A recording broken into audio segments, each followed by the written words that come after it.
उत्तराधिकार के कानून में बदलाव होता है और सुप्रीम कोर्ट के द्वारा भी एक ऐतिहासिक फैसला आता है और उस फैसले में साफ साफ कहा गया कि देखें, बेटी जो है ना, बेटी और बेटा बराबर है।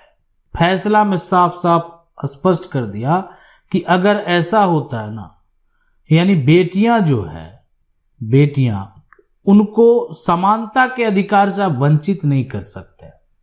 तो ऐसे एक तरह से भेदभाव हो गया कि परिवार में अगर बेटी जन्म लेती है तो उसका कोई हक नहीं, अगर बेटा जन्म लेता है तो उसका हक। तो यहां पर क्या हुआ कि कानून में एक बड़ा बदलाव किया गया। संपत्ति में बेटी, बहन, बुआ का अगर हक की बात करें तो यहां देखें, ये परिवार है। परिवार में यानी कैलाश के अगर बात करें, 2 बेटे और 2 बेटी थी, है ना, कमल और एतबारी।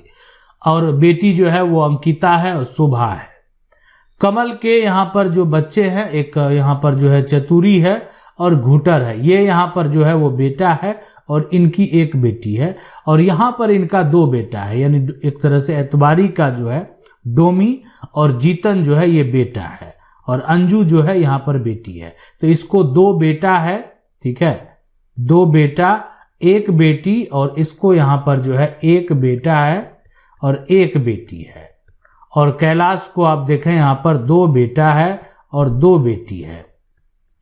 अब यहाँ पर बात करें, सबसे बड़ा समस्या कहाँ उत्पन्न होता है, क्या होगा, कैसे होगा, क्या इसका प्रक्रिया है, आगे क्या करना पड़ेगा, किस तरह से कागजात तैयार होगा, आखिर ये फैसला जो आता है तो अगर कहीं भी अगर भूमि सर्वेक्षण होता है तो क्या होगा, अगर बंटवारे की बात करेंगे तो क्या होगा, कोर्ट में अगर दावा करेंगे तो क्या होगा। तो यहां पर यह फैसला तो दे दिया गया कि देखें, जो भी अगर बेटे का जन्म से अधिकार तो बेटी का भी जन्म से अधिकार, पिता का जो संपत्ति है उसमें बराबर का हक, यानी जो संपत्ति है उसमें हक जो होगा वो बराबर हो जाएगा। तो अब देखें यहां पर कि आखिर समस्या कहां है। समस्या वहां उत्पन्न होता है कि जब आप प्रॉपर्टी को, एक बेटा जो है ना, अब यहां पर क्या हुआ कि बेटा क्या करना चाहता है, बेटा जो है पिता की प्रॉपर्टी को, पिता की संपत्ति को, है ना, संपत्ति को अपने नाम करना चाहता है, अपने नाम यहां पर जो है कराना चाहता है। तो आखिर बेटी क्या चाहती, देखें, बेटी कुछ नहीं चाहती, बेटी का विवाह हो गया।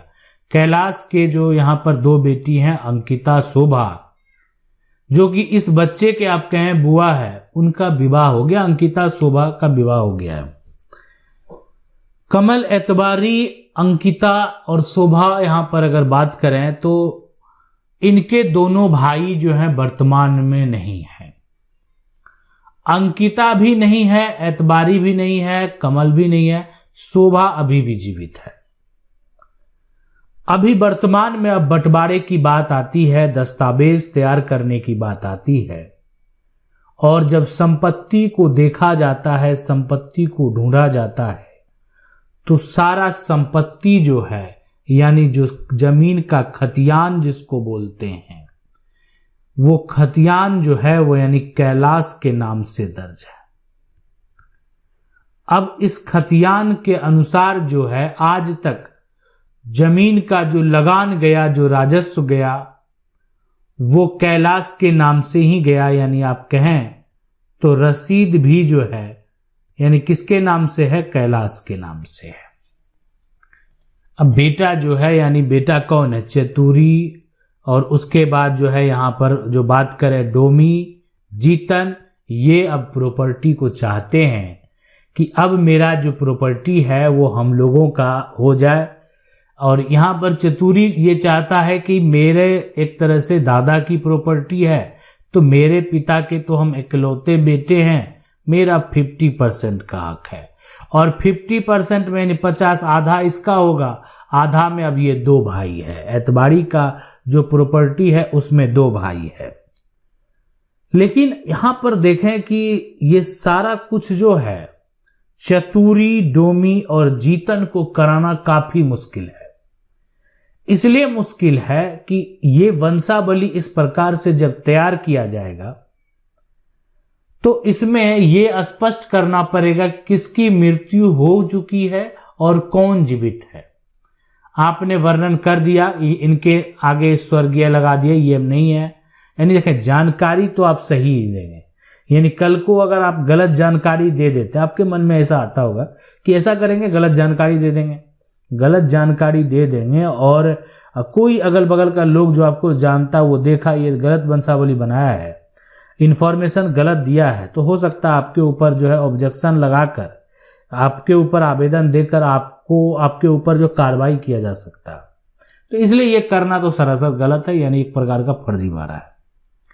अब शोभा के द्वारा जो है, यानी आप कहें यहां पर कि जो डोमी है, यहां पर जीतन है ना, इनका अपना जो बुआ है शोभा, उनसे बनता ही नहीं है। समस्या यानी बनता है किसके, इससे, चतुरी यानी कमल के परिवार से। अब ये जो है ना, इनको सपोर्ट करने को तैयार नहीं, बोले नहीं वो उसके हिस्से में हम सपोर्ट नहीं करेंगे, हम भी हक लेंगे तब। तो अब ये अगर ऐसा कह दिए एक बार ना, एक बहन जो है कैलाश की जो बेटी है, एक बार कह देगी कि मुझे हक चाहिए, नहीं रोक पाएंगे। आपका बंटवारा नहीं हुआ है, और बंटवारा नहीं हुआ है तो कभी भी वो कोर्ट में जाकर दावा कर सकती है, इसीलिए वो परिवार की उत्तराधिकारी है। विकल्प क्या है, मान लेते हैं इस तरह का जो समस्या है, इसके लिए विकल्प क्या है? क्या बेदखल कर सकते हैं? एक बड़ा सवाल है। यानी क्या एक बेदखल किया जा सकता है? ऐसा कोई नियम है, ऐसा कोई दावपेच है, ऐसा कोई कानून है जिससे हम इनको बेदखल कर सकते हैं? तो देखें, इसको जो है डिटेल से जरूर बताएंगे आपको। यानी ये अभी आपको पूछ रहे हैं, क्या आपको पता है? अगर नहीं पता है आप कमेंट कर सकते हैं, हम आपको डिटेल से बताएंगे। इसके अलावा कहेंगे आपकी आसान सा तरीका कौन सा है, जो जेंडर अभी हो रहा है और वो चाहिए भी और आसानी से वो संभव है। वो ये तभी संभव है ना जब शोभा जो है, यानी किसी के बंटवारे से इनको कोई भी मतलब नहीं है, तो कोई समस्या उत्पन्न नहीं होगा, कोई दिक्कत नहीं होगा। तो अगर सभी सहमत है, कोई दिक्कत उत्पन्न नहीं होगा, कोई अगर सहमत नहीं है तो समस्या उत्पन्न होगा। ठीक है, यानी अगर मान लेते हैं आपके सपोर्ट में कोई नहीं है, ठीक है, आपके सपोर्ट में कोई नहीं है, तो फिर आपको समस्या उत्पन्न होगा। अब मान लेते हैं बुआ है, बहन है, ये सभी सपोर्ट में, मतलब ये आपस में घुटर है, इसको कोई आपत्ति नहीं है, जो बहन है ठीक है, सपोर्ट करने को तैयार है, कोई आपत्ति नहीं है, तो इनसे आप क्या करेंगे, आप इनसे एनओसी जो है वो तैयार करवा लेंगे।